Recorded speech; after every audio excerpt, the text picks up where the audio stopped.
Welcome back. If you've made it here past part 1, past the noise, past the beast mode culture that never told you the truth, then I know something about you. You're ready for more than motivation. You're ready for transformation. But not the kind you see in 30-day shred programs. Not the before and after photos with perfect lighting and protein sponsorships. No. I'm talking about the kind of change that sticks because it's built for real life, your life. A quick recap of part 1. Let's ground ourselves. Chapter 1 stripped away the bravado. We exposed the myth that pushing harder, lifting heavier, and grinding longer is the way to stay young. But after 50, that strategy backfires. Inflammation rises. Energy crashes. Joints scream. And instead of gaining strength, we'll lose momentum. Then, in chapter 2, something shifted. We met him, the quiet man in a gym. He wasn't trying to impress anyone. No loud music. No flexing. Just deliberate, graceful movement. No words. But his presence. Life-changing. He taught me without saying a word how to train with wisdom, not ego. Chapter 3 dug deeper into that shift. We explored how science backs what intuition already knows. Recovery matters. Hormones shift. Less can actually be more, if it's done with intention. We stopped chasing soreness and started chasing sustainability. And finally, in chapter 4, we build a new model. Simple routines. Walks. Strength 3 times a week. Magnesium before bed. Caffeine cutoffs. It wasn't flashy. But it was real. It worked. It gave us a roadmap out of the chaos. That was part 1. Now, if part 1 was the blueprint, part 2 is the proof. Because I'm about to show you what happens when real men just like you take that wisdom and make it their own. This is not theory anymore. This is transformation in motion. Let's begin. Chapter 5, Real Stories, Real Change. You see, theories don't change people. Stories do. Because when you hear about a man like Greg, a 58-year-old ex-football player trying to outwork father time with CrossFit and then watch him burn out, it hits different. You relate. You recognize the same pride, the same drive, the same fatigue. But Greg didn't quit. He adapted. He simplified. And in a matter of weeks, everything changed. For Marcus, 62, had never touched a weight in his life. Diagnosed with prediabetes. 30+ pounds overweight. Started with wall push UPS and 10-minute walks. Now, he reversed his condition. He reclaimed his life. No gym selfies. No six-pack. Just quiet strength. This chapter is full of these stories. Men who stopped chasing perfection and finally started living. Because once you see what's possible for them, you start to believe it's possible for you. Chapter 6, Why Most Men Over 50 Quit, and How to Not Be One of Them. Now let's get honest. Most men over 50 don't quit because they are lazy. They quit because the system isn't built for them. They walk into a gym full of 20-somethings grunting and slamming weights, and think, "This isn't for me." They are not wrong. Because the fitness industry doesn't talk to men with joint pain, careers, and families. It glorifies intensity. It ignores recovery. It punishes instead of partners. So in Chapter 6, we rewrite the rules. You'll discover why shorter workouts work better after 50, why walking is underrated genius, and why Joe Rogan, at 56, doesn't train like a lunatic but like a man who values longevity. We also meet Richard, who thought HIIT boot camps were the answer, until he tore a hamstring and nearly gave up altogether. What happened next? Well, you'll see. This chapter might be the one that keeps you in the game when everything else tries to push you out. Chapter 7, What That Man Really Taught Me, Without Saying a Word. We come full circle here. Back to the man in the gym. But this time, I see him differently. Not just as a quiet figure but as a silent mentor. Because once you start paying attention, you realize the strongest people don't talk about it. They live it. In this chapter, I unpack what that man truly taught me. How stillness can be power. How ego is the enemy of progress. How simplicity is the ultimate sophistication. We talk about Keanu Reeves, Phil Jackson, and Nelson Mandela, men who don't speak loudly, but whose presence shifts the room. They train. They move. They lead. But they don't rush. And neither should you. Chapter 8, for you, watching this. And then, we arrive here. To you. This final chapter is a mirror. Because maybe right now, you're thinking, I don't have time. It's too late for me. I've tried before and failed. But here's what I want you to know. You're not behind. You're not broken. You're simply buried. Under stress, doubt, deadlines, fatigue. And what's buried can be uncovered. With 20-minute walks, a single push-up, one good night's sleep, a breath of intention, and the willingness to begin again. You don't need beast mode. You don't need a six-pack. You don't need anyone's approval. You just need this moment to say, yes, I'm ready. Because the only thing worse than starting late is never starting at all. So that's what part 2 is all about. Real people, real shifts, real freedom.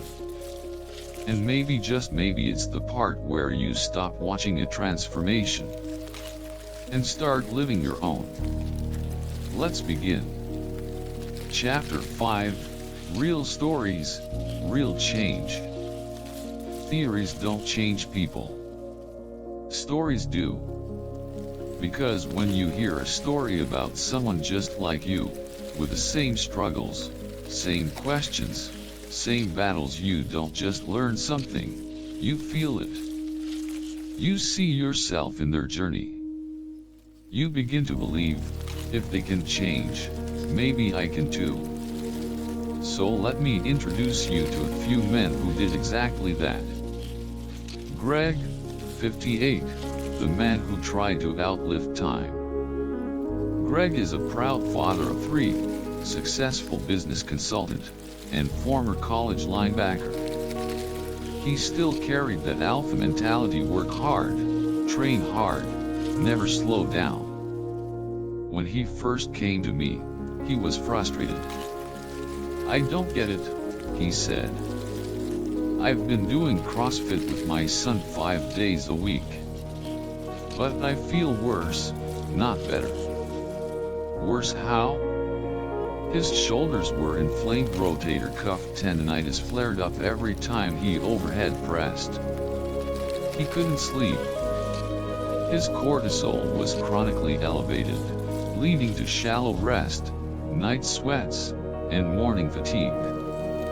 And despite training like a Navy SEAL, his body fat wouldn't budge. His gains had stalled. Why? Because Greg was 58, not 28. He was trying to force his body to perform like it used to, instead of training for the life he actually wanted now. So I simplified his system. Here's what we did.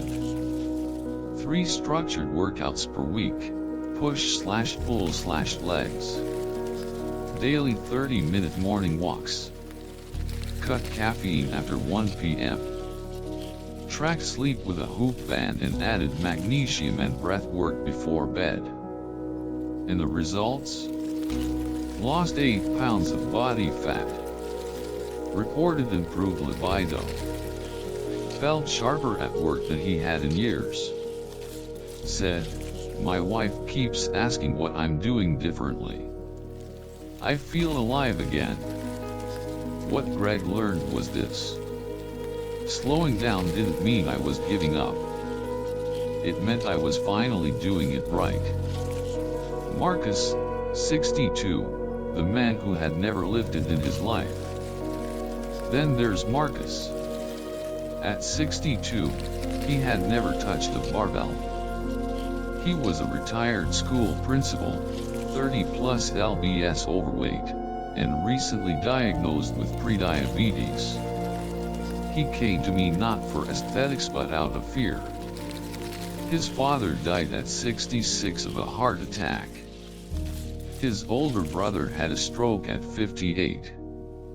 Marcus wanted to change the trajectory of his family history. We started with the basics. Body weight squats holding onto a chair. Wall push UPS. 10-minute walks after meals. At first, he felt embarrassed. "These exercises feel silly," he said. "I'm not even sweating." But in just 6 weeks, he could squat full depth with dumbbells. He reversed his prediabetes markers. He lost 12 pounds. He woke up with more energy and said, "I didn't know life could feel this light." Marcus wasn't chasing performance. He was chasing freedom to move, to age well, to stay out of the hospital. And that's exactly what he earned. Tom, 55, the executive who lived on coffee and willpower. Tom was the definition of corporate success. High-rise office. 7-figure salary. Private jet perks. But his body, falling apart. He'd lived on stimulants, meetings, and stress for years. Workouts were erratic. Diet was Uber Eats and wine. His blood pressure was spiking. His resting heart rate hovered near 90. He said, "I feel like I'm always surviving, never thriving." So I gave him what he didn't know he needed, a system to reclaim himself. Morning walks before email. 3 resistance workouts based on primal movements: push, pull, hinge, squat.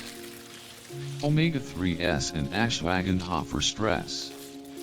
Evening sauna sessions, or just hot showers and deep breathing. Within 3 months, resting heart rate dropped to 62 BPM. Blood pressure normalized. He called me after a quarterly meeting and said, "I crushed my presentation today. But the best part? I didn't crash after. I feel calm. Like I'm finally in control." Tom didn't just build muscle. He rebuilt autonomy. Even the great ones had to adapt. Arnold Schwarzenegger.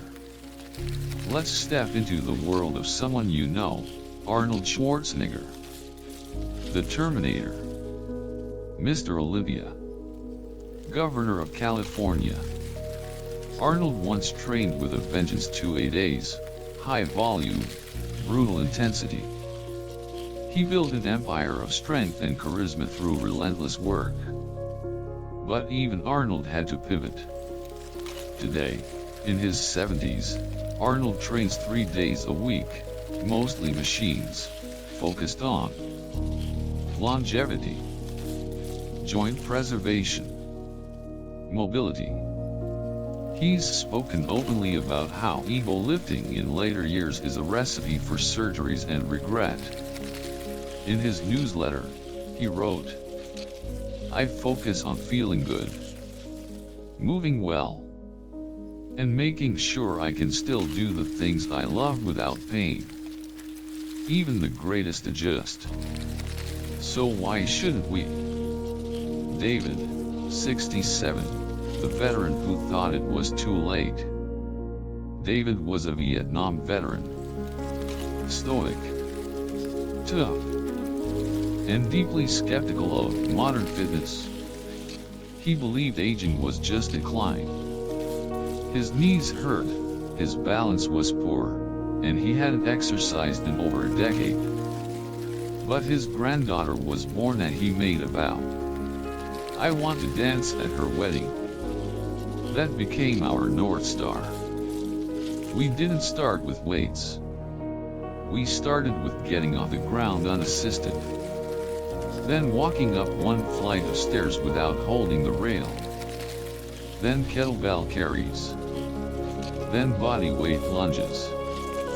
1 year later, he carries groceries for his daughter, plays on the floor with his grandkids, can hike 5 miles without resting. He's not jacked.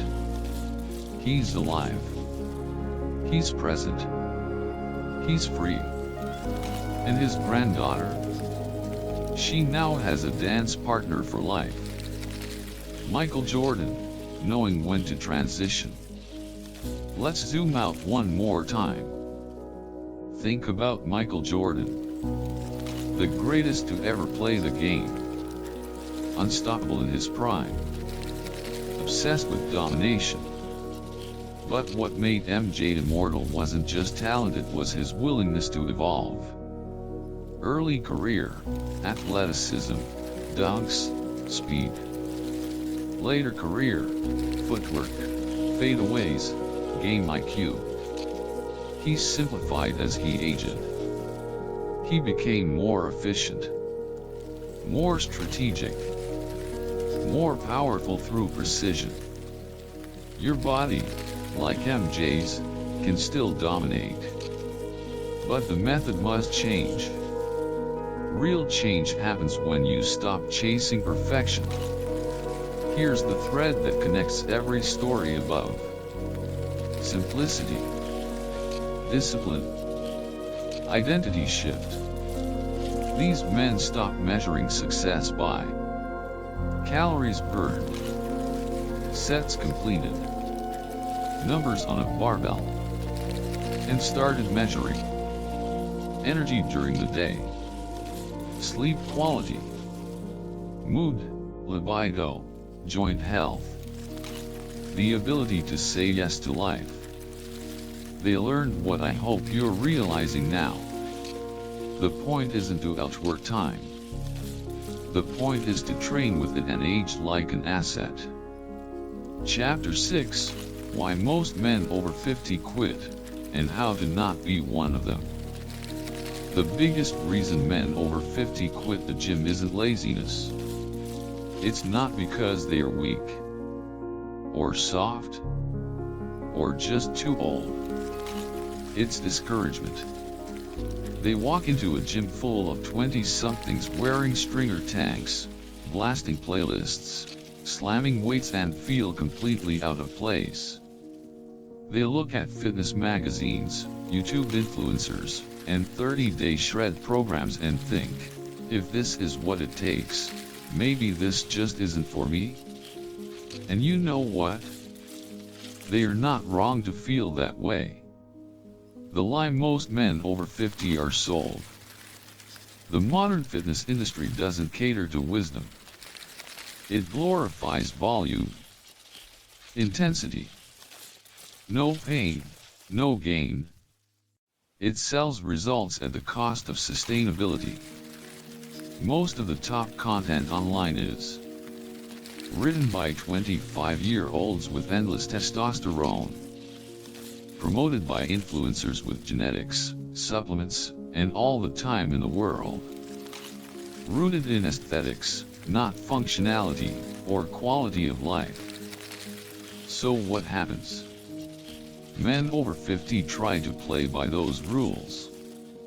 They sign up for programs that demand 6 workouts per week, include high-impact plyometrics, treat soreness like a badge of honor, assume 90-minute sessions with zero regard for family or career, and within weeks, their joints hurt. They miss sessions. They feel defeated. And eventually they stop. The real reason, fitness no longer fits their life. At 25, you train around your life. At 50 plus, you train within it. Most men in this phase of life are managing careers or business, family obligations, reduced energy, chronic stress, slower recovery, less hormonal support. They need a system that complements reality, not one that competes with it. They don't need more pressure. They need more permission to do it their way. Meet Richard, a case study in discouragement. Richard was 54 when he joined a HIIT boot camp his neighbor recommended. The coach was ripped. The workouts were fast-paced. Loud music, lots of jumping, battle ropes, burpees, and beast mode slogans. Richard made it 3 weeks. After a mild hamstring tear, 3 nights of sleeplessness, and 0 fat loss, he sent me a message that read, "Maybe this just isn't meant for guys like me." That message broke my heart. Not because he was wrong, but because he was so close to getting it right. We built him a new plan. 3 strength sessions /week at home. No impact, no jumping. Added 15-minute walks post-dinner. Focused on habit formation, not heroic effort. 3 months later, he had dropped 10 pounds. His blood pressure was down. He felt more confident in his own body than he had in 2 decades. All because the plan fit his life, not the other way around. What most fitness plans get wrong for men 50 plus. They focus on cross-mark short-term outcomes, e.g. six-pack ABS. Cross-mark intensity over sustainability. Cross-mark performance benchmarks. Cross-mark meal plans so restricted they kill joy. When what men over 50 actually need is white heavy checkmark, a reason to look forward to training. White heavy checkmark, relief from daily stress, not more of it. White heavy checkmark, energy to play with grandkids, not deadlift 405. White heavy checkmark, a long runway, not a crash course. They need a lifestyle, not a punishment. Example, Joe Rogan's training philosophy. Let's take Joe Rogan, age 56, as a real-world model. He trains like a savage, but not because he's doing CrossFit WODs every day. His longevity comes from variety, intention, and recovery. His routine includes strength training 3x/week, sauna sessions, yoga and mobility, combat sports, not for performance but because he loves it. He says, "I don't train to look a certain way. I train so I can enjoy my life. So I can think clearly. So I don't go crazy." And that's the point most men miss. Training isn't the goal, it's the gateway to freedom, mental clarity, confidence, stability. 5 reasons men over 50 quit, and how to fix each. 1. They chase results instead of routine. The fix: focus on building the habit first. Forget 6-packs. Forget beach bodies. Just master this. 3 sessions/week. 30 minutes of movement/day. 1 walk after dinner. 1 good night's sleep. Results are a byproduct of rhythm. Find the rhythm first. 2. They compare themselves to younger men. The fix: reframe competition. At this stage of life, your competition isn't a guy benching 315. It's high blood pressure, creeping inflammation, losing energy for the people you love.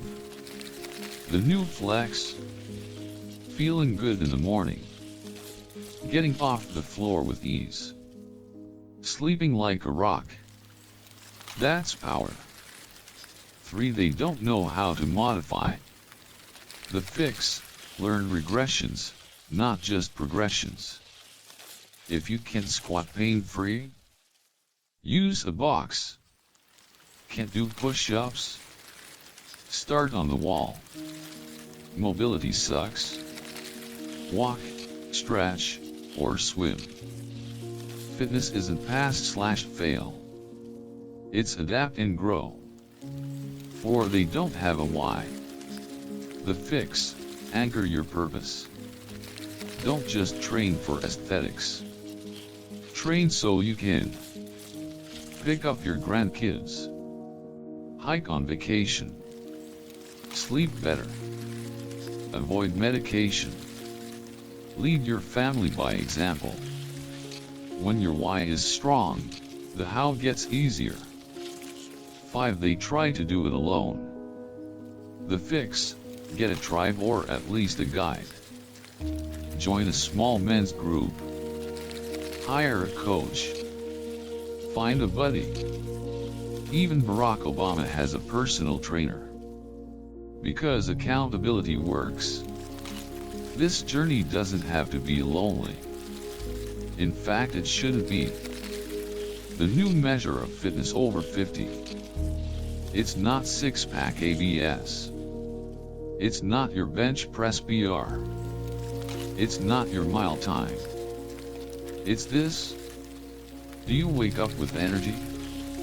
Can you move pain-free? Are you excited about your future? Can you confidently say, "I feel like myself again"? That's what we train for now. Morgan Freeman, aging with grace and power. At 87, Morgan Freeman still narrates films, commands stages, and walks with confidence. He once said, "The best way to guarantee a future is to build it." He doesn't lift weights like he's 30.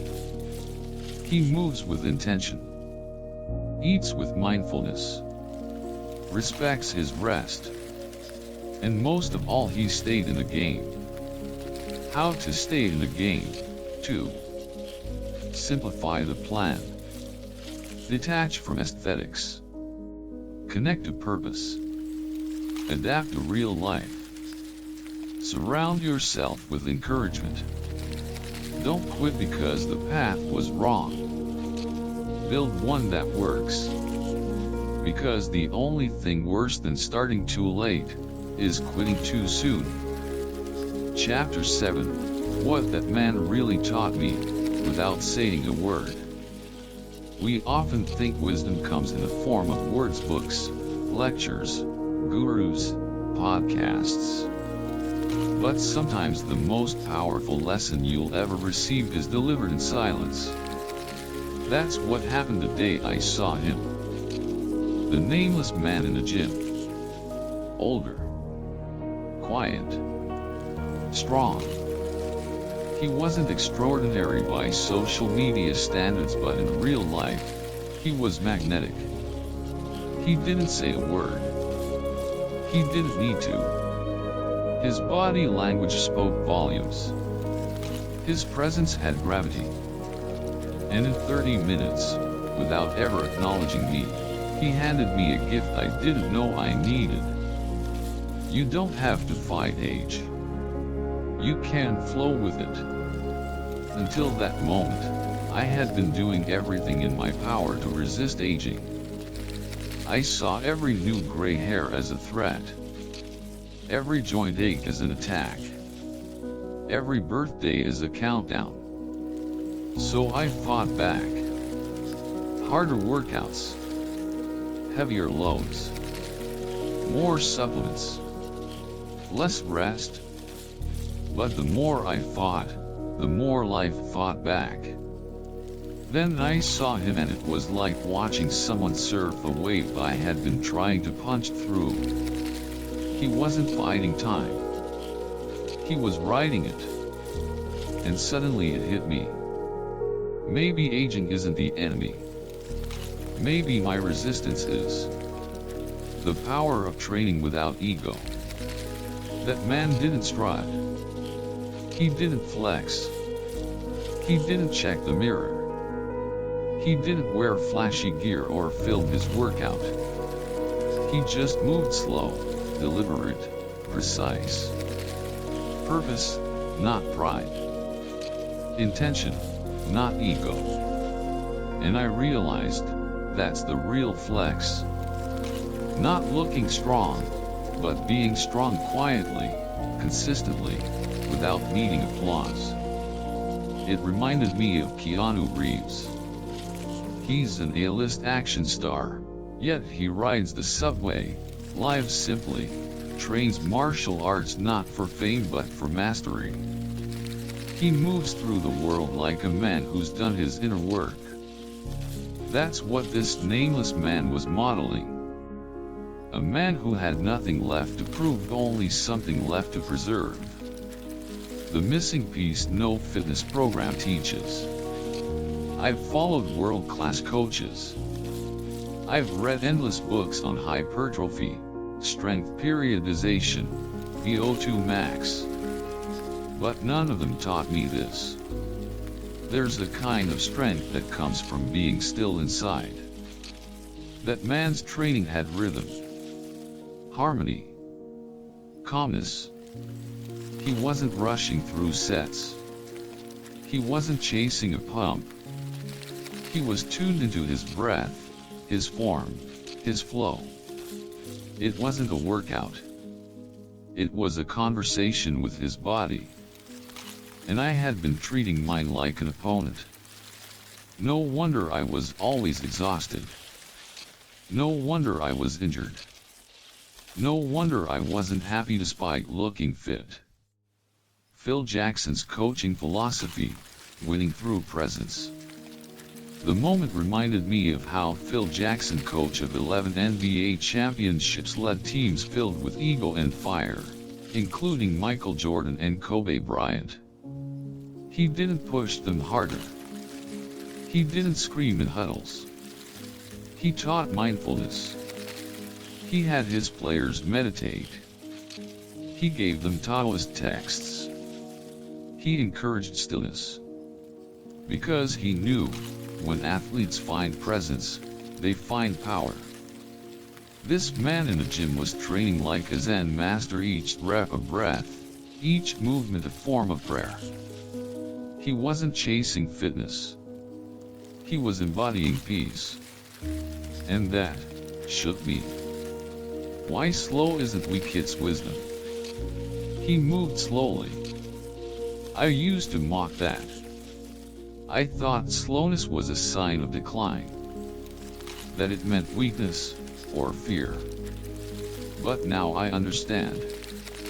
Slow means control. Slow means less wear on joints. Slow means you're tuned into what matters. Slow means you're not rushed because you know who you are.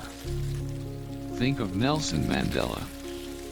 After 27 years in prison, he walked out not bitter but balanced. He spoke softly, walked slowly, but his presence, immense. Stillness is not submission. It's strength in disguise.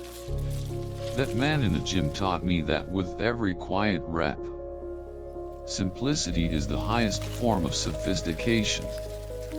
I used to think progress required complication. Supersets, drop sets, trisets, periodization blocks, or different pre-workouts.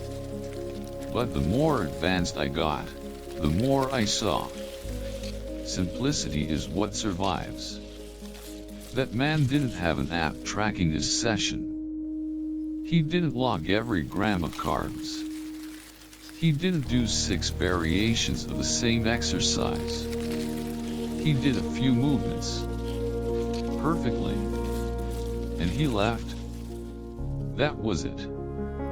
No applause. No burnout. No breakdown. It reminded me of this quote attributed to Da Vinci. Simplicity is the ultimate sophistication. I took his method and made it my own. I didn't talk to him, but I heard him. And I began to rebuild myself not with more effort, but with more alignment. I stopped timing rest periods like a drill sergeant.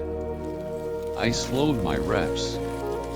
I stopped adding sets just to feel wrecked. I walked more. I trained less.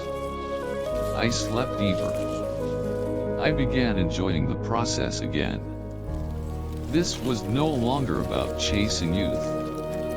It was about partnering with time. I stopped viewing aging as a disease to cure and began treating it as a transition to master. Silent mentors are everywhere if you're paying attention. We always look for big voices, bold claims, viral transformations.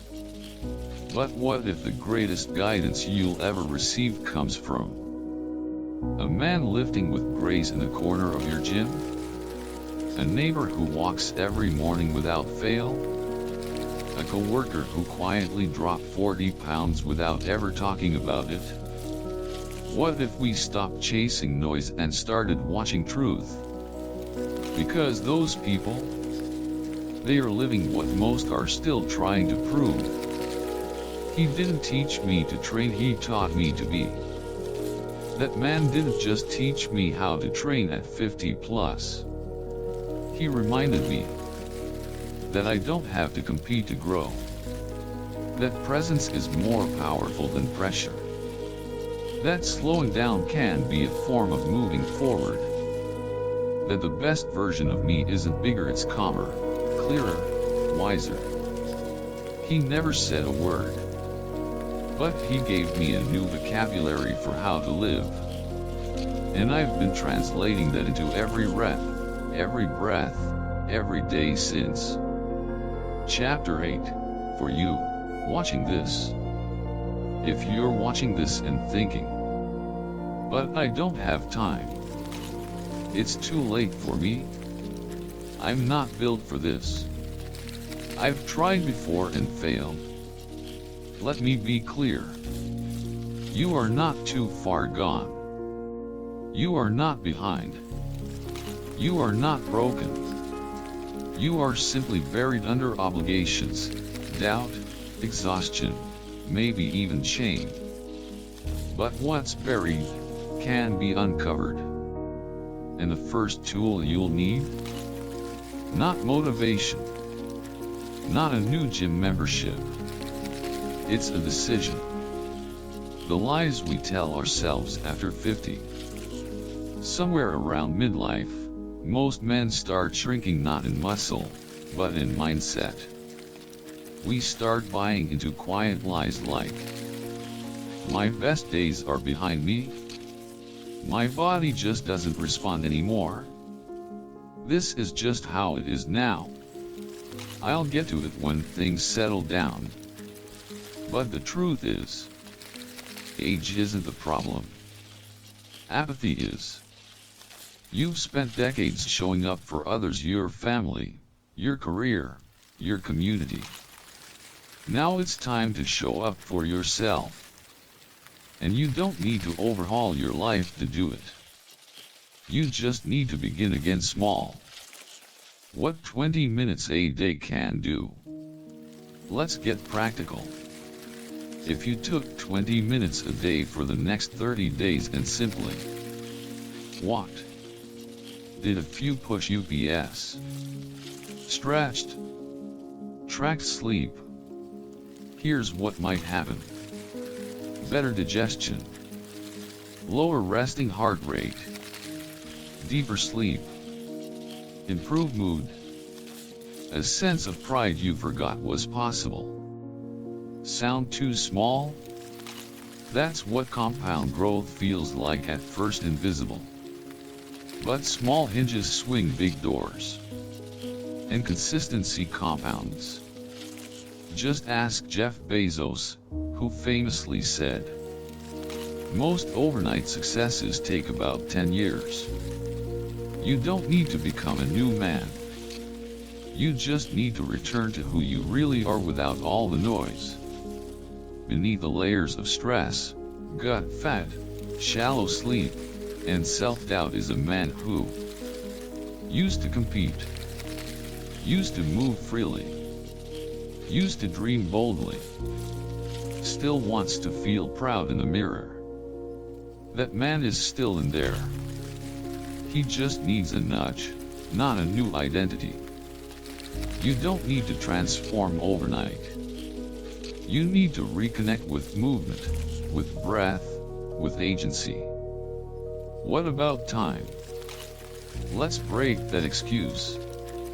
Time is the most common excuse and the easiest to dismantle. Here's how much time you really need. 20 minutes to walk. 3 strength sessions /week, under 45 minutes. 1 minute to take magnesium before bed. 10 minutes to stretch after a shower. 2 minutes of breathing when the day gets loud. That's it. If Barack Obama can find time to train 6 days a week during the presidency, if Dwayne "The Rock" Johnson travels with a full gym trailer to keep his rhythm alive, then yes, you have time, too. But you don't need their schedule. You need yours, something you'll actually follow. Start stupidly small. Forget motivation. Forget perfect planning. Just do 1 rep. Then 2. 1 push-up becomes 5. 1 walk becomes a habit. 1 stretch becomes better sleep. 1 good night becomes a better morning. Your body doesn't demand perfection. It demands consistency, attention, presence. The real truth, progress doesn't require pain. You were conditioned to believe that growth has to hurt. But pain isn't a prerequisite, it's a warning sign. Progress doesn't require blood, sweat, sacrifice. It requires attention, rhythm, respect for your body's current state. Even Dalai Lama says, change is not something we do to ourselves. It's something we choose to allow. You don't need to punish yourself to improve. You need to listen and move gently, but daily.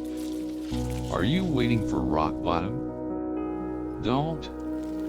So many men wait until a heart attack, a diagnosis, a divorce, a funeral, a breaking point. But why wait for pain when you can pivot with peace? Imagine waking up 1 year from now, leaner, stronger, more confident, sleeping like a rock, present with your family, energized at work. That life doesn't require a complete reinvention. It just needs today's decision. If you need a sign, this is it. There's no better moment than now. Not next week. Not January 1st. Not Monday. Now. And you already have everything you need. Your legs, walk. Your breath, control. Your arms, move. Your brain, decide. Your story, redeem. Start with a single win today. 1 set of squats. 1 glass of water. 1 push-up. 1 intentional meal. Then stack it. Then repeat it. Then own it. One last example, Morgan Freeman, still walking with grace at 87. At 87, Morgan Freeman still narrates, still works, still moves. He speaks slowly, lives simply, moves deliberately. No rush, no ego, just grace, rhythm, and presence. He's not fighting age, he's flowing with it. And that's your invitation. To stop resisting and start reclaiming. Don't leave this video the same man who started it. This isn't about motivation. It's about movement, starting something that never has to stop. You've watched this far for a reason. You know this speaks to something deep inside you. So now, act on it. Set your alarm 15 minutes earlier. Lay your workout clothes out tonight. Write your why on a post-it note and put it on the bathroom mirror. Walk for 10 minutes and call it a victory. Don't do it perfectly. Do it imperfectly, consistently. And the man you become in 6 months, he'll be thankful you began on a random day, right here, right now. So here we are, 4 chapters in. And maybe, just maybe, something's starting to click for you. Maybe you're starting to feel a shift. Not just in your thinking, but in how you see yourself, your past efforts, your future potential, and the truth that fitness after 50 doesn't have to feel like punishment. Let's take a breath and recap. Chapter 1 showed you the truth no one talks about. That beast mode doesn't age well. We push. We grind.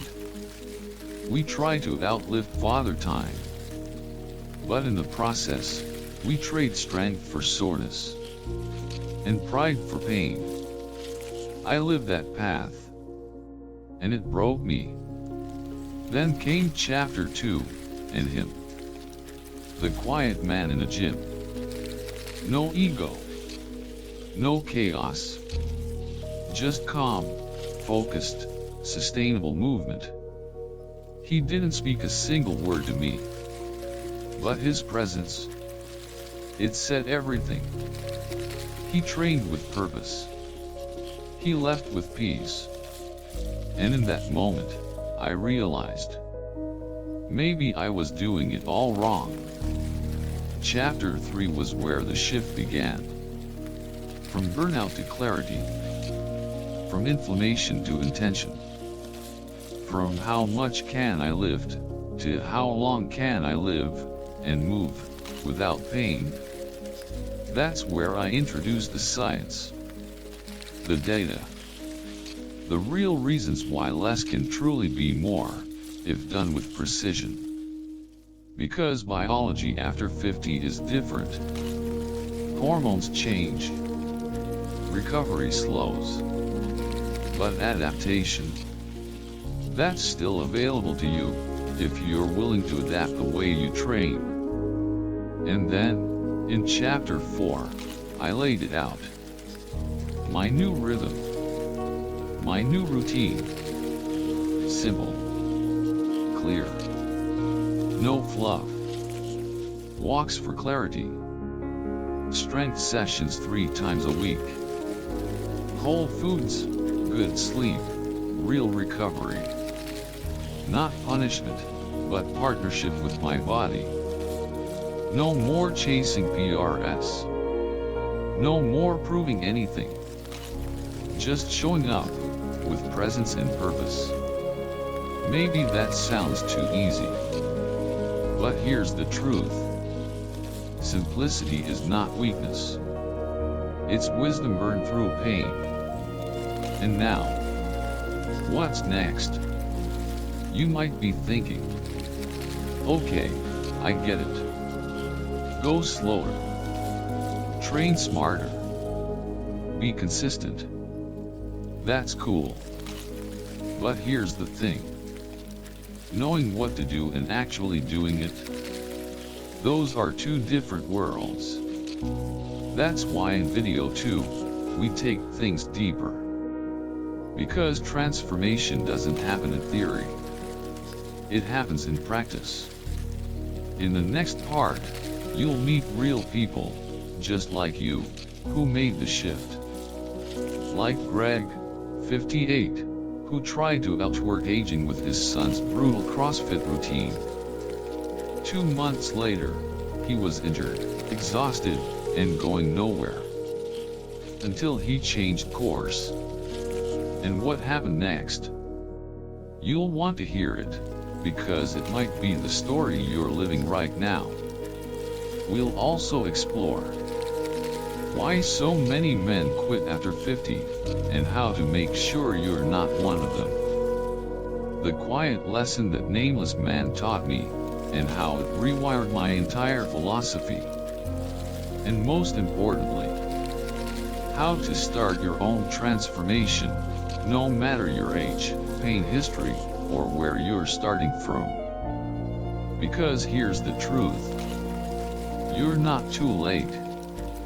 You're not too broken. You're not too busy. What you are, is one decision away from the path you actually want. A body that feels strong again. A mind that's clear. A spirit that's calm. And that path? It continues in part 2. So don't stop here. Don't close the tab. Don't say, I'll watch it later. Because later becomes never. Click through to part 2. Not just to finish this video, but to finish what you started. This isn't about fitness anymore.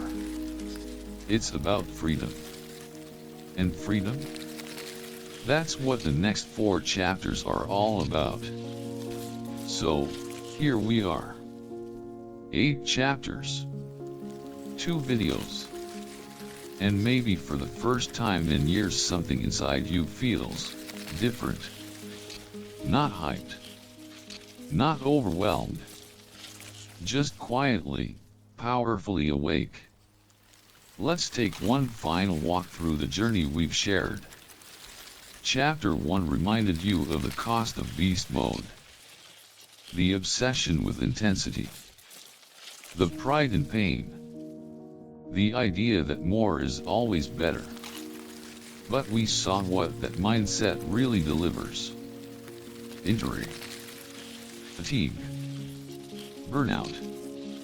And a body that stops cooperating. In chapter 2, a man who never spoke a word became the most powerful teacher. with calm, with presence, with intention. He didn't crush his workouts. He owned them. Not through force but through wisdom. And that wisdom became our turning point. Chapter 3 was the wake-up call. We explored how your body changes after 50 biologically, hormonally, structurally. We shattered myths. And we redefined what progress really looks like. Not soreness. Not scale numbers. But sustainability. Then, in Chapter 4, we saw it all come together.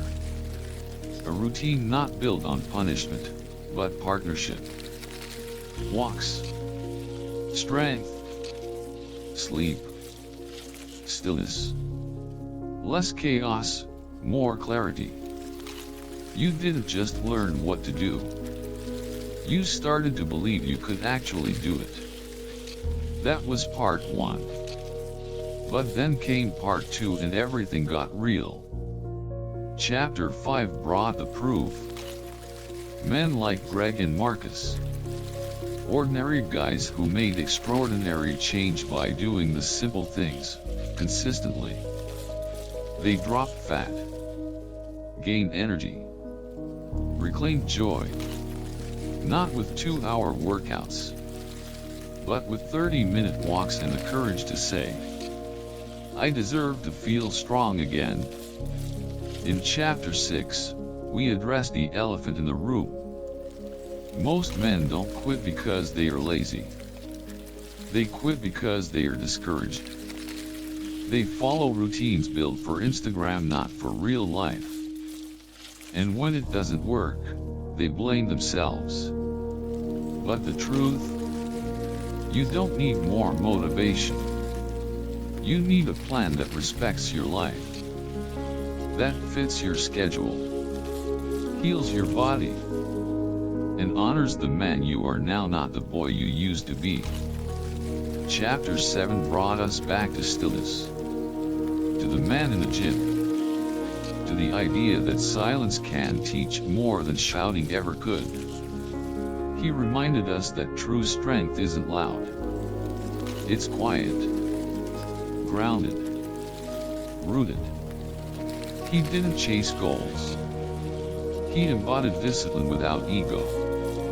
And in doing so, he gave us permission to do the same.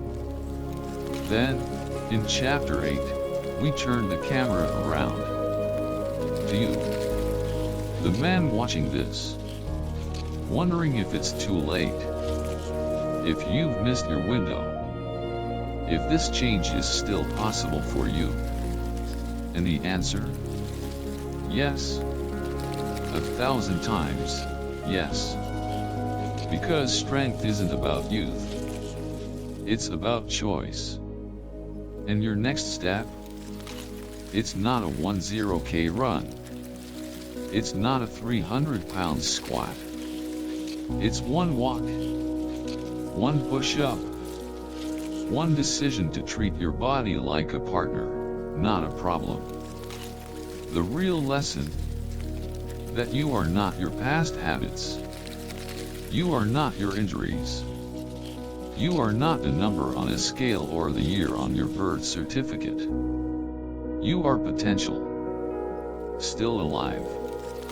Still available. Still waiting to be claimed. And if these 8 chapters have shown us anything, it's this. You don't have to fight your age. You can flow with it. You can grow.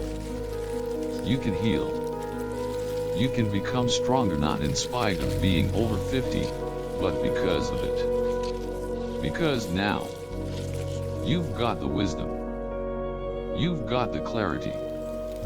And most of all, you've got a reason bigger than ego. So wherever you are right now watching this, from your kitchen, your office, or maybe a quiet moment in your garage gym, I want to say this. Thank you for showing up, for staying with this journey, and for being the kind of man who chooses growth over comfort. This isn't the end. This is just the beginning. Because your story, the next chapter, you're writing that now. Clapperboard, and if this video stirred something inside you, something that says, I want more of this, then you're exactly who this channel is for. We're building a community of men who are rewriting the rules of aging. Not just with muscles, but with meaning. So if that's the journey you want to stay on, hand pointing right, click subscribe. Not for me, not for YouTube, but for you, for the man you're becoming. We've got more to say, more to share, and a whole new season of strength ahead. Let's go there together.